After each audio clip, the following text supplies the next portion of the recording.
My name is Margaret Collins. I'm 59, a widow, and I've spent nearly my entire adult life in a quiet suburb of Oregon. For almost 20 years, I've worked as the office manager at a law firm, Caldwell Walker Law. It's not glamorous, but it's steady, and it gave me the security I needed to raise my 2 children, Emily and Luke. Emily just turned 32. Luke's 29. I did everything in my power to give them a life free of the struggles I faced growing up. Then, last Tuesday, an email changed everything. It came from Emily. No subject line, just her name sitting there in my inbox like it was any ordinary message. I smiled as I clicked on it, half expecting a quick wedding update or maybe a sweet note before her big day. Just a few weeks earlier, we'd been going over plans for her wedding in Napa Valley. I had already contributed $30,000 to help secure the venue, book the photographer, and reserve the florist she'd loved since her college days. I was proud to help, happy even, but that feeling evaporated the moment I read her words. The message started with a cold, clipped "Mom," not "Dear Mom," not "Hi Mom,"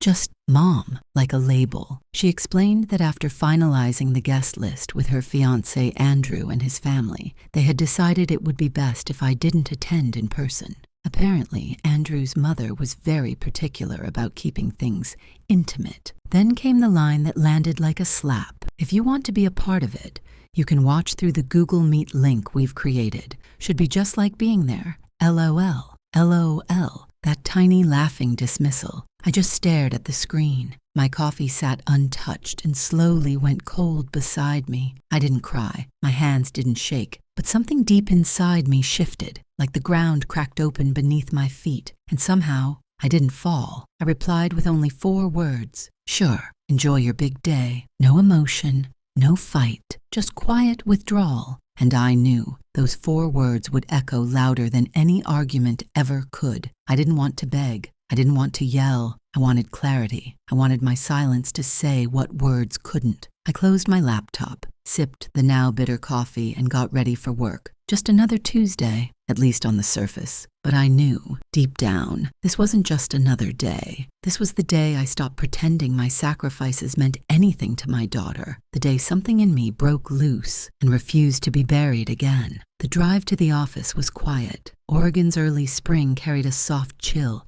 but I hardly noticed. My mind couldn't stop spinning one simple, aching question. How did we get here? After my husband died, suddenly without warning, stability became more than a goal. It became a lifeline. The kids were still teenagers, and I didn't have the luxury of falling apart. I had to hold it together for them, even when I felt like I was coming undone inside. I remember one night, clearer than I wish I did. I was standing in front of our old washing machine, its clunky hum filling the kitchen, while bills were spread across the counter like puzzle pieces that didn't fit together. I was trying to do the math, seeing if I could stretch what little we had to cover both groceries and Emily's upcoming college deposit. I couldn't, but I found a way anyway. I gave up weekends. I took on overtime whenever I could. I canceled vacations and celebrated birthdays with store-brand cake and a promise that next year we'd do something special. I told myself, it's temporary. I'll rest later. There'll be time for me. But deep down, I think I always knew there wouldn't be. Every penny I saved, every corner I cut went to them. When Emily changed majors twice and suddenly needed more credits to graduate,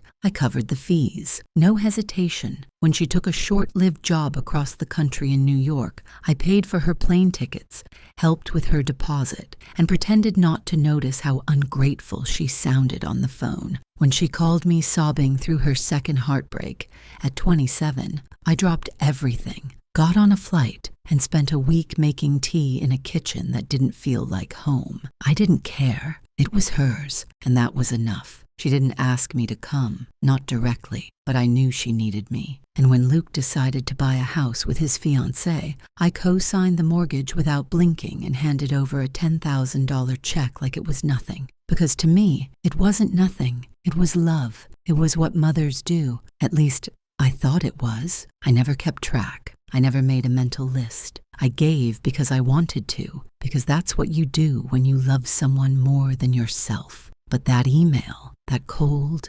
calculated message made me feel like a credit card that had finally hit its limit, like I had been useful until I wasn't, like my time had run out and no one even noticed. It felt like I'd expired. Back at the office, I kept my head down and tried to move through the day like it was normal, but nothing felt normal. Robert, my boss, stopped by my desk mid-morning. He's one of those rare men who remembers little things, like how you take your coffee, or when your birthday falls, even if no one else does. "You look like you've seen a ghost," he said gently, setting down a latte from the cafe downstairs. I wanted to tell him. I wanted to blurt it out. My daughter disinvited me from her wedding, but the words just wouldn't come. So I smiled, small and tired, and said I hadn't slept well. He didn't press, and that meant more than I can say. That coffee, that simple gesture, it nearly broke me. Because after all the noise in my head that morning, that small kindness reminded me I still existed, that I still had value, even if it wasn't written in an invitation or recognized in a guest list, even if it was just quiet. Around noon, my phone buzzed. Emily again. Her name flashed on the screen like a flare I didn't want to see. Voicemails, texts. "Mom, please answer. We need to talk." This isn't funny. I didn't listen to any of them. Not yet. I just sat at my desk, sipping the latte Robert brought me, and thought, maybe it's time I stop being the one who always picks up. Maybe it's time I stop playing a background character in someone else's life, especially when they won't even give me a seat at the table. That afternoon, I made a decision, a quiet one, but one that would ripple through everything. I wasn't going to yell. I wasn't going to beg. I was going to do something far more powerful. I was going to act. So after work, I didn't head home like usual. I drove a few blocks over to First Federal Bank. It's not a flashy place, but it's where I've handled everything for years, from college savings accounts to retirement adjustments. I've known Carlos, the branch manager, for over a decade. He's always been kind, always treated me like more than just another client. "Mrs. Collins," he said warmly, rising from his desk the moment I walked in, extending his hand with that familiar smile. He didn't know it yet, but I was about to change more than my account settings. "What can I do for you today?" Carlos greeted me with his usual warmth as I took a seat across from him in his office. I placed my purse gently on the floor and folded my hands in my lap. My voice came out steady, almost too steady. "I need to cancel a wire transfer," I said. He paused, blinking in quiet surprise. "The one to the Napa venue?" "Yes," I replied. "That one." Carlos hesitated, fingers hovering over his keyboard. "There may be a cancellation fee depending on the timing," he said carefully. "But may I ask why?" "The circumstances have changed," I told him, keeping my tone neutral. I didn't offer more, and he didn't ask. Instead, he turned his attention to the screen in front of him. "You're in luck," he said a moment later. "It hasn't processed yet. Just in time." He paused, then looked back at me, a note of concern in his voice. "Are you sure, Mrs. Collins? $50,000 is a significant amount." I nodded once, without hesitation. "I'm sure." $50,000. That's what I had planned to send next, on top of the $30,000 I'd already given. $80,000 in total, for a wedding I wasn't even welcome to attend. I signed the paperwork, stood up, and left the bank, without looking back. No second thoughts. No second guesses. By the time I pulled into my driveway, my phone screen lit up with 9 missed calls from Emily, 2 from Luke, and 1 voicemail. Just a soft, desperate line. "Mom, please, don't do this." I turned the phone off. In the kitchen, I reached for the bottle of red wine I had been saving for Thanksgiving. A special one. I never opened it back then. Emily was supposed to visit, but she canceled last minute. Said she had to work. That bottle had waited long enough. I poured myself a glass, walked out to the porch, and settled into the wooden rocking chair, letting the cool evening air wrap around me. The sun was just beginning to dip below the trees, casting golden light across the yard. A few birds chirped in the branches. A neighbor's dog barked in the distance. Everything felt still, like the world had pressed pause, and that's when the memories started to rise, slowly, then all at once. All the birthdays I planned alone, even when no one remembered mine. The holiday dinners where I pretended I wasn't waiting by the phone, telling myself it was okay that nobody called. All the small sacrifices I made without making a sound. The shoes I didn't buy, the car I drove for 14 years until the wheels begged for mercy. The vacations I kept putting off year after year because someone else needed something more. I thought about Andrew's mother, the woman who barely knew Emily, yet somehow her opinion held more weight than mine. Her definition of intimacy didn't include the mother who had raised Emily alone, scraped together every opportunity, and carried her through every hard season of her life. And then I remembered the end of that email. LOL. As if watching your only daughter's wedding through a screen was supposed to be funny. As if my role in her life had been reduced to a footnote with a punchline. And for the first time in a long while, I thought about myself, not as a mother, not as a widow, but as a woman. What did I want? Peace, dignity, a life that didn't revolve around being useful only when it was convenient for someone else, a life where I was more than just the safety net, more than the backup plan. That night, just after 9, the doorbell rang.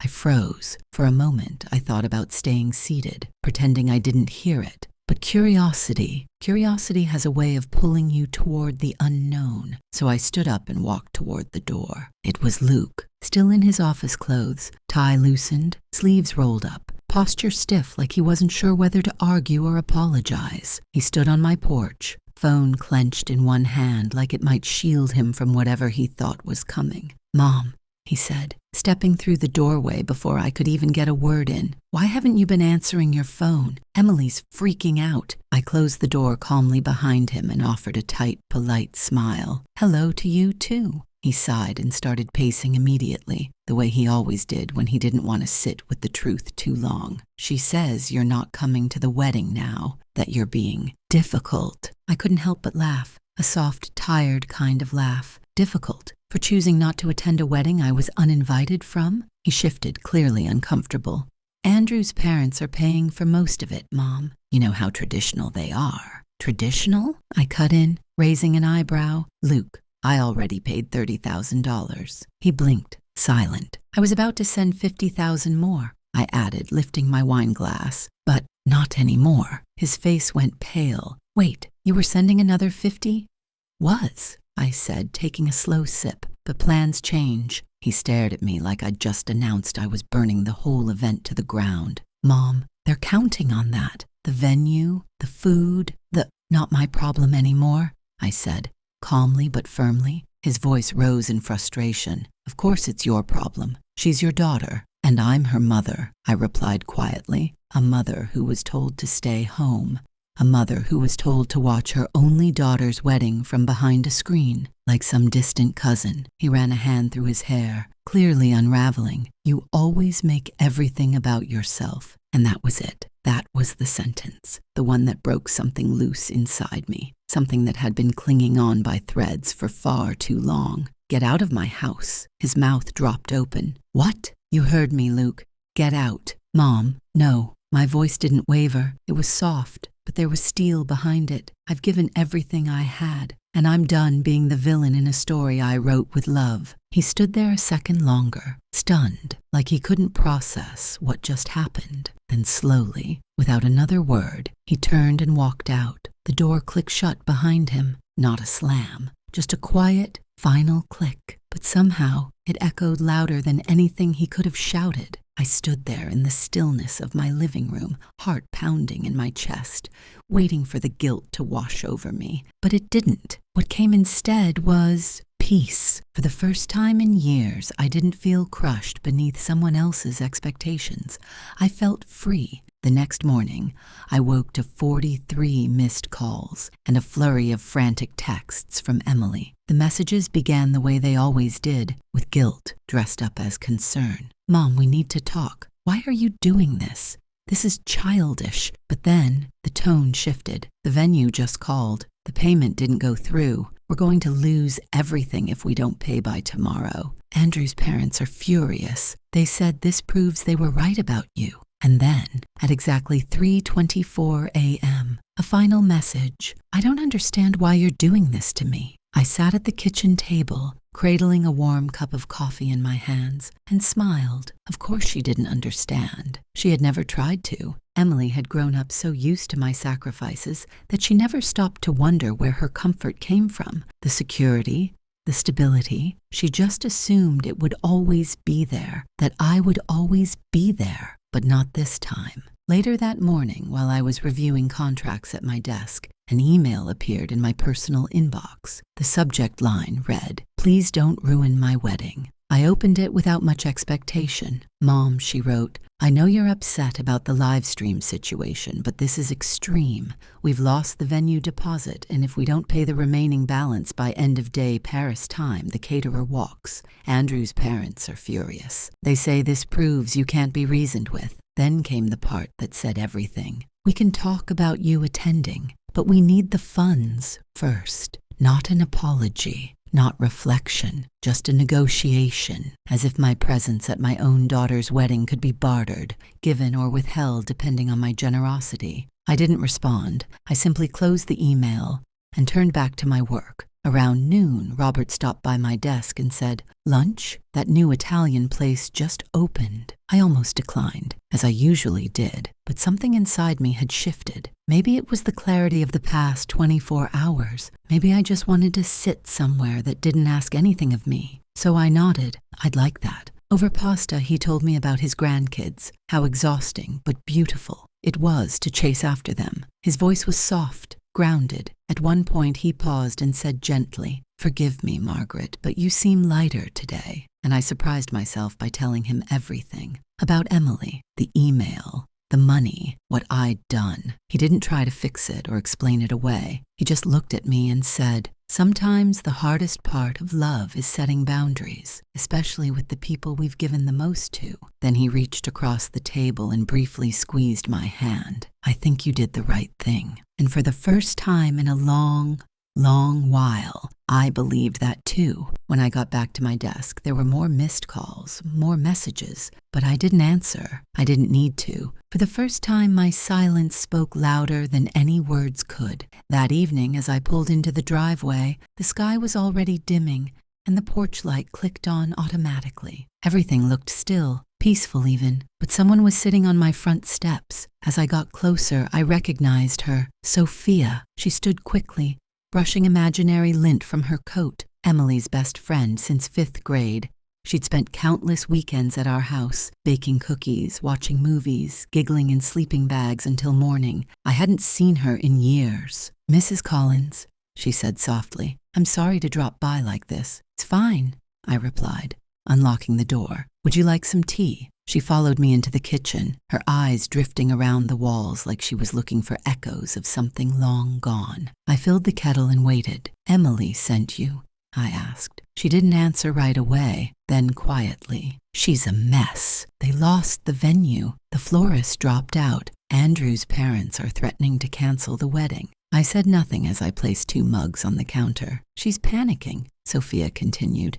"She knows she messed up. She just doesn't know how to fix it." "Is that why you're here? To fix it?" I asked. Sophia shook her head. "Number, I'm here to ask, is there anything she can say or do to change your mind?" I paused. Was there? Would an apology erase the feeling of being excluded, of being treated like a bank account, of being told I was welcome only if I paid for my seat? I looked at Sophia, still young, still hopeful, and said, "No, there isn't." Her shoulders dropped. "Not even if she apologizes?" I handed her a mug of tea. "Words are easy, Sophia, especially when people are desperate. But the people who love you, they don't wait until you cut them off to finally see you." Sophia looked down into her tea and nodded slowly. "I get it," she said, "even if she doesn't. I'm sorry, Mrs. Collins." "You don't need to be," I replied. We stood in silence for a moment, 2 women, different ages, bound by a shared truth. Sometimes love has limits, and sometimes the only way to be seen is to walk away. Sophia didn't stay long. She didn't argue. She just thanked me, gave me a soft hug, and stepped back into the night. And I, for the first time, closed the door on a version of myself I no longer needed. The wedding never happened, not as they planned. They tried to find another venue, but everything was either booked or far too expensive without the money I had once been ready to give. According to Luke, they ended up having a small backyard ceremony a few weeks later, just a handful of relatives and Andrew's parents. I wasn't invited, and for the first time, I didn't need to be. A few weeks after that, Emily sent one more email, a long one, emotional, half apology, half justification. I read it once, then archived it. I wasn't angry anymore, just done. There's a strange kind of peace that comes with letting go, not out of rage, but from clarity. For the first time in decades, I woke up not wondering who needed something from me, not bracing for another guilt trip wrapped in the language of love. I made a new rule for myself. If my presence is negotiable, then so is my effort. Now, I go to work. I read novels. I joined a pottery class. I have dinners with friends who see me, not what I can do for them. And I've learned something I wish I'd known much earlier in life. You don't have to burn yourself just to keep others warm. If this story resonated with you, share it. Leave a comment below, and don't forget to like and subscribe, because sometimes the strongest kind of love is the one you finally give to yourself.